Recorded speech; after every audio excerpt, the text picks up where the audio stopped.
Hello everyone, we are in a much better mood today.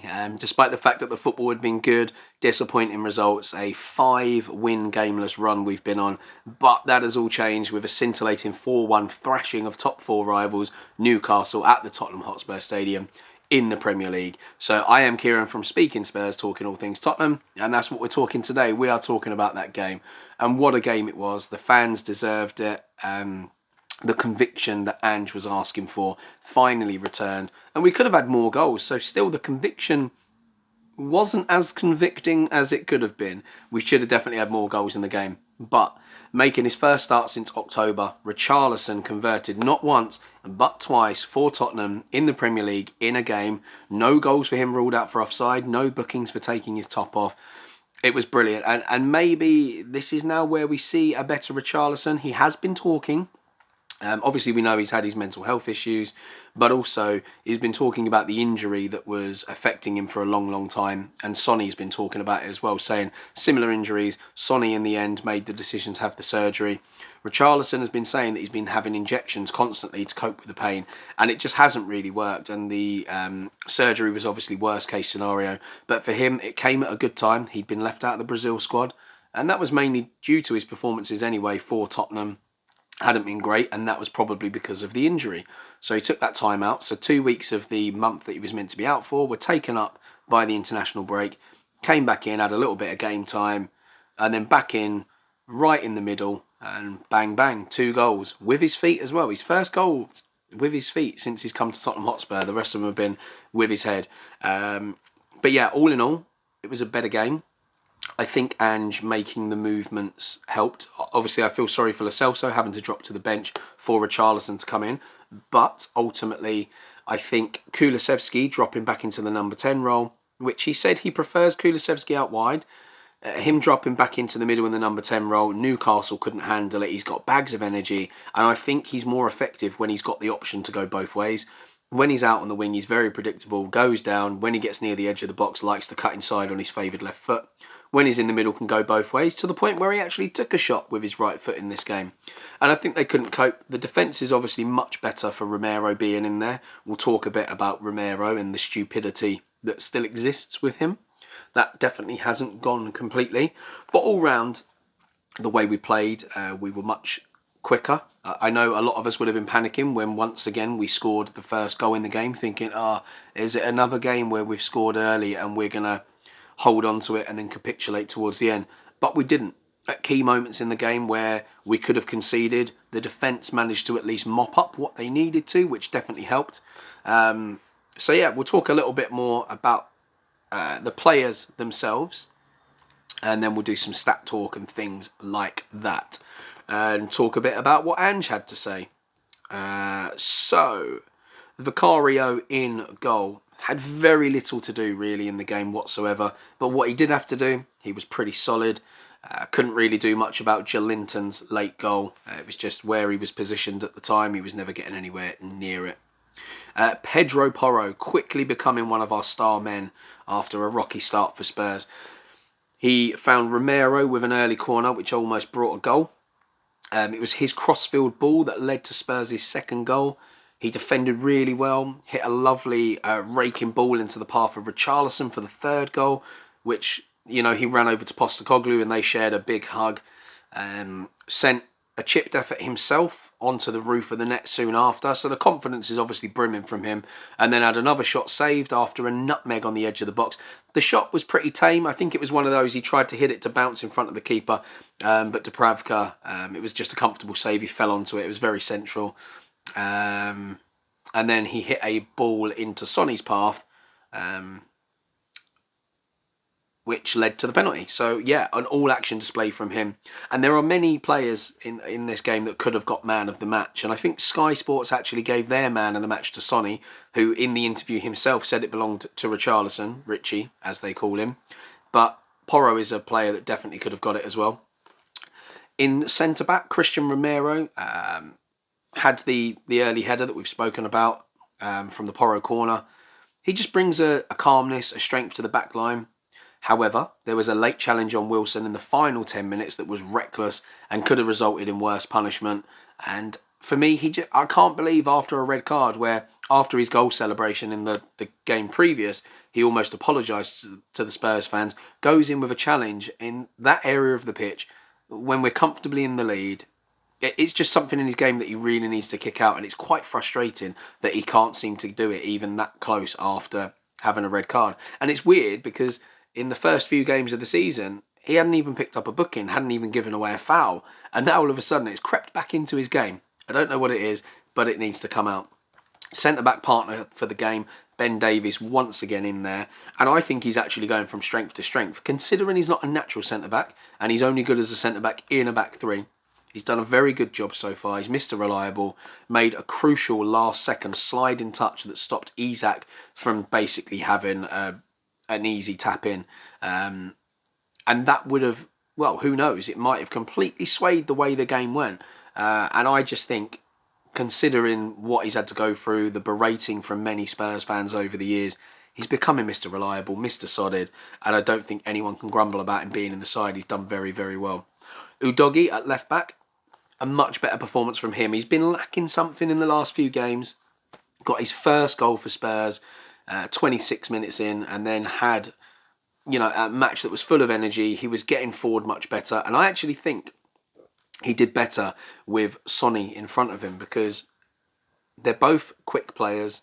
Sonny obviously likes to ghost inside, which gives Udogie the space outside for the overlap.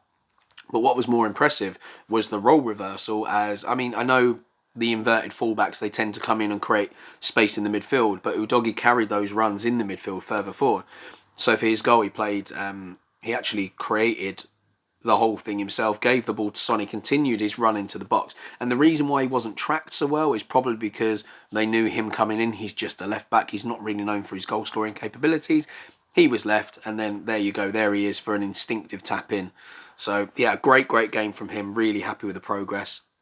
And because of that, and the way he's been at 20 years old, he's just earned himself a new contract, which has, been announced over the last couple of days from Fabrizio Romano. First broke the news, as he always does. But yeah, he earned himself a new contract at the age of 20 years old.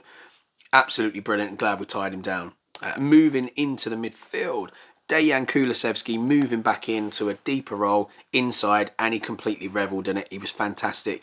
Newcastle couldn't get anywhere near him. He popped up all over the pitch, spraying the ball around, dribbling past opponents, using his strength, set up numerous chances for his teammates, and he's another guy that could have got a Man of the Match award. I think he's sensational in there. It gives us another option, and it definitely helps for January when we're going to lose not just Yves Bissouma, but Pape Matar Sarr in that area.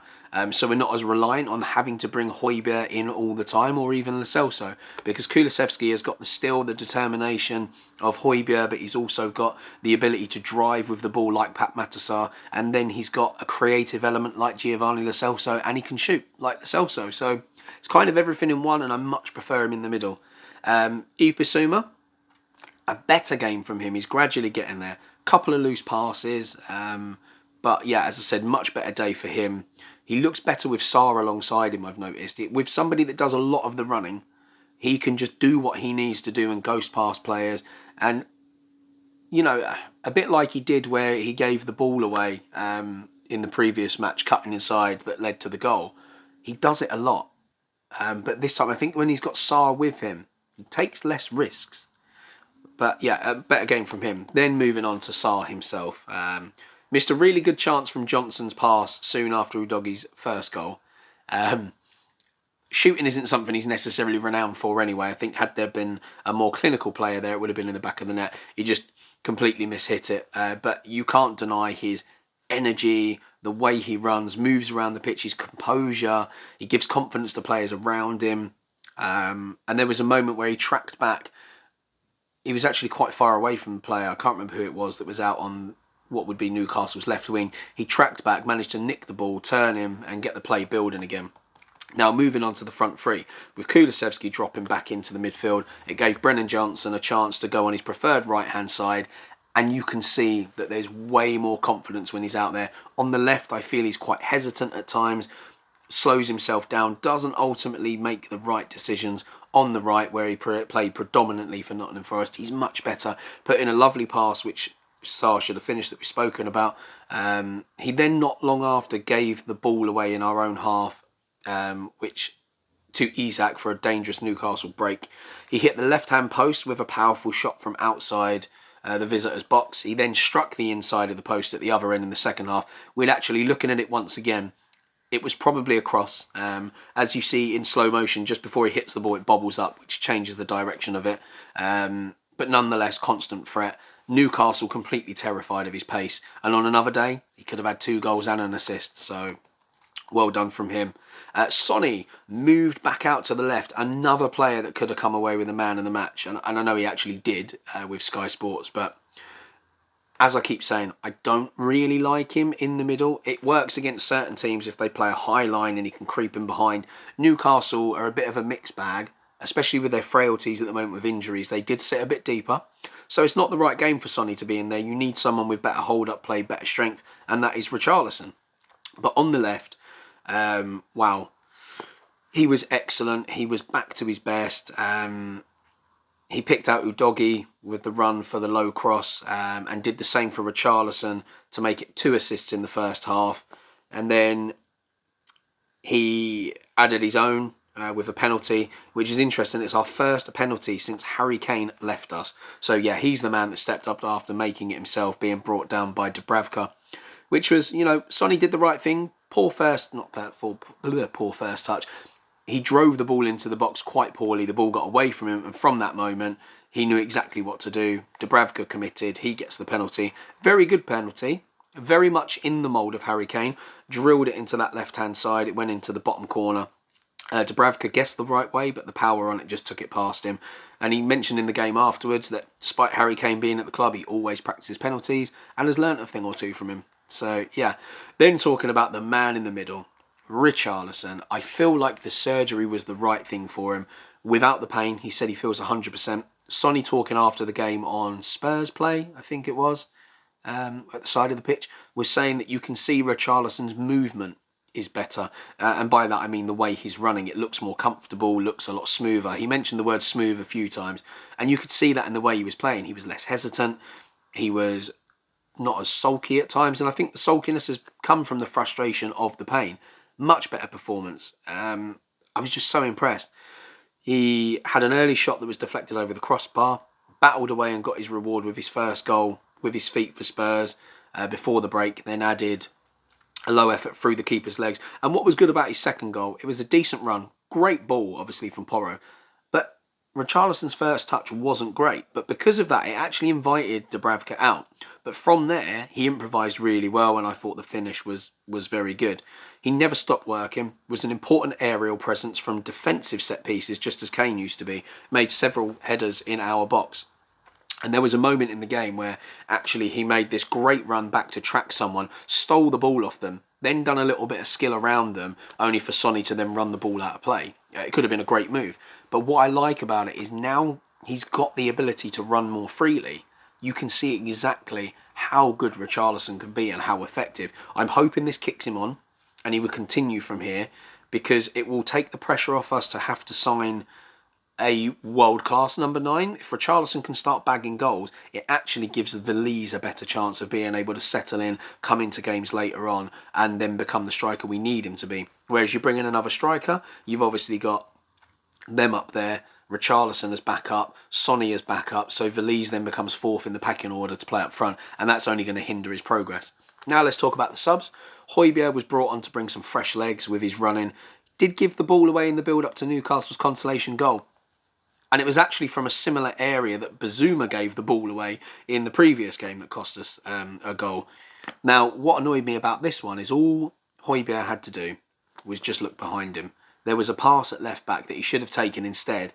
But I think we're seeing a pattern here. Because Postecoglou wants them to be progressive, they quite often don't go back anymore. It's very much an old Spurs way to look back before forwards. So I think what happened was Bazuma saw a player inside and thought, I'm going to do it. But I think what the players need to realise is when you're being surrounded, and obviously it was safe at this time of the game, you know, we were clearly going to win the game, we weren't going to capitulate. But on another day, would he still have made that decision had we not have had the game under complete control? Had that have been for 1-1, it's completely different and it probably gets more criticism. But I think this is just part of the way Postecoglou wants them to play. They will take risks and we will concede goals from it, ultimately. But, you know, if we are having the conviction that he wants down the other end of the pitch, then does it really matter? Giovanni Lo Celso, who was unlucky to be dropped to the bench, came on a little sloppy in possession, and I think that was probably due to the frustration of scoring 2 goals in 2 games and then coming on into a game where we were dominant. He probably wanted to hold on to the ball more, get a goal himself. So a few times he ran himself into trouble, but he did have some clever moments, some really good passes, so that balanced itself out. Oliver Skipp was brought on, had a chance to score after some great control from a deep ball, but was denied by Dubravka in the final minutes. Ultimately, he controlled it, it came down, and it just took a while to get to a decent height for him to take the strike. So I'm not going to be too critical there. Brian Hill also made an appearance, a busy little cameo from the bench, nothing too much to talk about. And Jamie Donnelly made another appearance for the academy attacker, and the crowd were able to sing his name. So all round, very, very good day from Tottenham. Hopefully, we can continue in this vein of form. I just really, really enjoyed watching it. The intensity, we kept going. There was a small period, so we started the second half as brightly as the first. But actually, Newcastle then grew back into it after 5 to 10 minutes, and we came under a bit of pressure. But ultimately, we coped with it really well defensively. So I'm really happy, and I think that Postecoglou has maybe learnt the error of his ways. I did talk about in an earlier video that I felt part of the reason why we've struggled so much with the injuries isn't necessarily because the players aren't good enough. It's actually because he was so dependent on that starting 11. He was never making subs early enough in games. Players weren't at match sharpness, so they knew what he wanted from them, but they couldn't quite perform it because they didn't have the legs to do it or the familiarity with each other in a game situation. But what he's now started doing to keep those fringe players fresh, he started making more substitutions earlier in games or bringing people off when they look tired.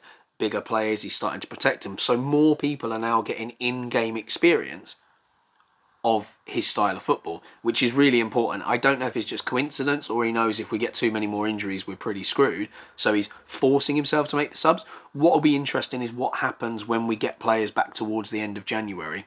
Will he make a bit more rotation earlier in the game to keep people fresh and sort of carry on in this vein of form where everybody can get to grips with the system properly? So, yeah, let's talk a bit about what he had to say. Asked for conviction, did you get it today? Yeah, I thought we were better in that area. I thought Sonny really set the tone for us early on. Whenever he got the ball, he was really positive with it. That's what you need from leadership, and I think the rest of the lads fed off it. And we were a lot more threatening in that front third than we had been. I thought we got the goals we deserved and could have had a couple more at least. So, yeah, really pleased with that. It was a big day for Richarlison with goals, but also his performance. How pleased are you with him? He said, yeah, Richie was great, really important. I thought him and Pat Matasar coming in gave us some real energy. We were going to need it today with a midweek fixture, and I thought they did that. Their general play was excellent, but just their general energy was very good, and obviously Richie getting a couple of goals as a striker was a positive for him. He said those were his first goals for Tottenham with his feet. How important is it given what he's gone through? He said, look, Richie was important to us at the start of the year too, but he wasn't fully fit. I think you could tell he was kind of restricted with his movements. At times we had to play him out wide just to get him through games. So there you go. That tells you the plan was never to play Sonny as the striker. It was just the fact that Richarlison obviously wasn't fit enough to do the job that he needed to do. Because as we've said before, the striker for Postecoglou is just a workhorse. He's there to run, and if he gets goals, great. If he doesn't, it doesn't really matter. But yeah, I said he's a lot better physically, and I think that's helped him mentally as well. Great for him to get 2 goals today, but it wasn't just his goals, it was his general work, great energy and physicality. But he was spoken about the players where they play, that they've all been in lots of positions recently.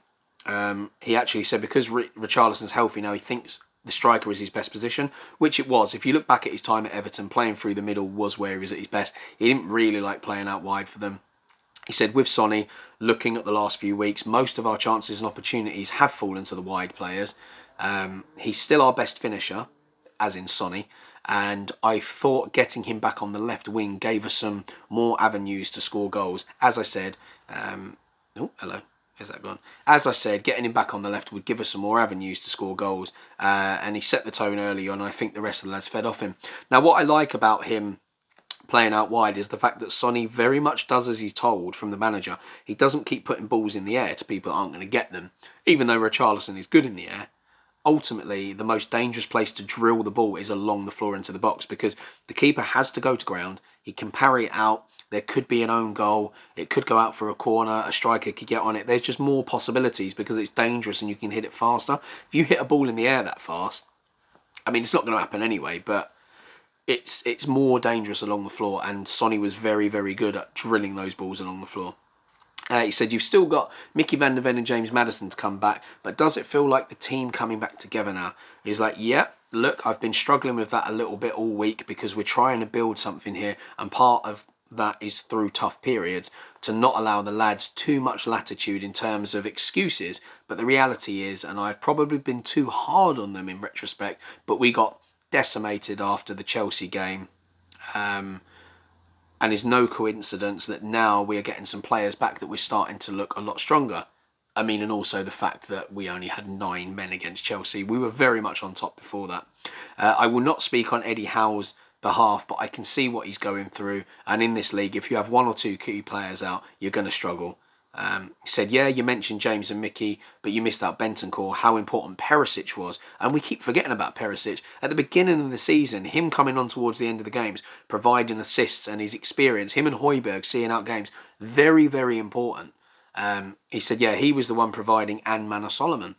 I could go on and on. It sounds like excuses, but that's reality of the Premier League. And you don't need too much analysis to see in the last few weeks we haven't been as conclusive in our results as we were earlier in the year. And when I analyse performances, I ask guys, and I don't know how many positions Deki has played. Ben Davies has turned into our centre-back. Now we've had Emerson at centre-back. So all these kind of things, there's some logic as to why we slipped a bit. In the Premier League, if you slip a little bit, you know, that is what it is. That's enough, and hopefully we're coming out the other side of it, just having Richie and Papa Sarr back today. Making those 2 changes after midweek, and Eddie couldn't make any changes. I just felt we had more energy and we needed it today. So I think he's been very fair. He's essentially said that, you know, Newcastle couldn't make the changes. As we saw, they had Wilson and his name eludes me, I can't remember now. They both came on towards the end of the game and actually helped them a bit. He said, you said on Friday that Chris Davies... Oh, I won't talk about that. It's about Chris Davies being made a manager somewhere else. But look, ultimately, great game there. There is a little bit of transfer news circling. Newcastle could come in for another offer for Hugo Lloris, as they did in the summer. Now, we won't get any money from it. We have said that he can go on a free. But I don't know if he'll go. I don't think he wants to be cover. Well, he will be cover for Nick Pope, but ultimately he'll take over from Dubravka and will be playing as a first-team goalkeeper because Pope's going to be out for a while. There's a lot of centre-backs we're being linked with, and actually from Bournemouth, Lloyd Kelly was the one we were heavily linked with, but it's actually not him we're being linked with now. So I'll talk a bit about transfers in another video. However, I don't think the other Bournemouth player is someone that we're likely to get in January. He's somebody we have looked at before. But yeah, all round, very, very good performance. Lots of positives. I'm really happy with it. And long may it continue. We're starting to get players back. And just Richarlison and Pat Matasar made a massive, massive difference. Because you get the energy on the pitch, but ultimately it's given us 2 extra players to bring off the bench as well of a first-team calibre. But yeah, unfortunately it does mean Brian Hill is now back to bit part minutes, which could hinder him slightly. But yeah, I'm very, very happy. I can't wait for another centre-back to come back. However, Ben Davies, I think, is doing a stellar job, all things considered. So thanks for sticking around for that one. I hope you enjoyed it. I have been Kieran from Speaking Spurs. Don't forget to subscribe, like and comment. Until next time, come on you Spurs.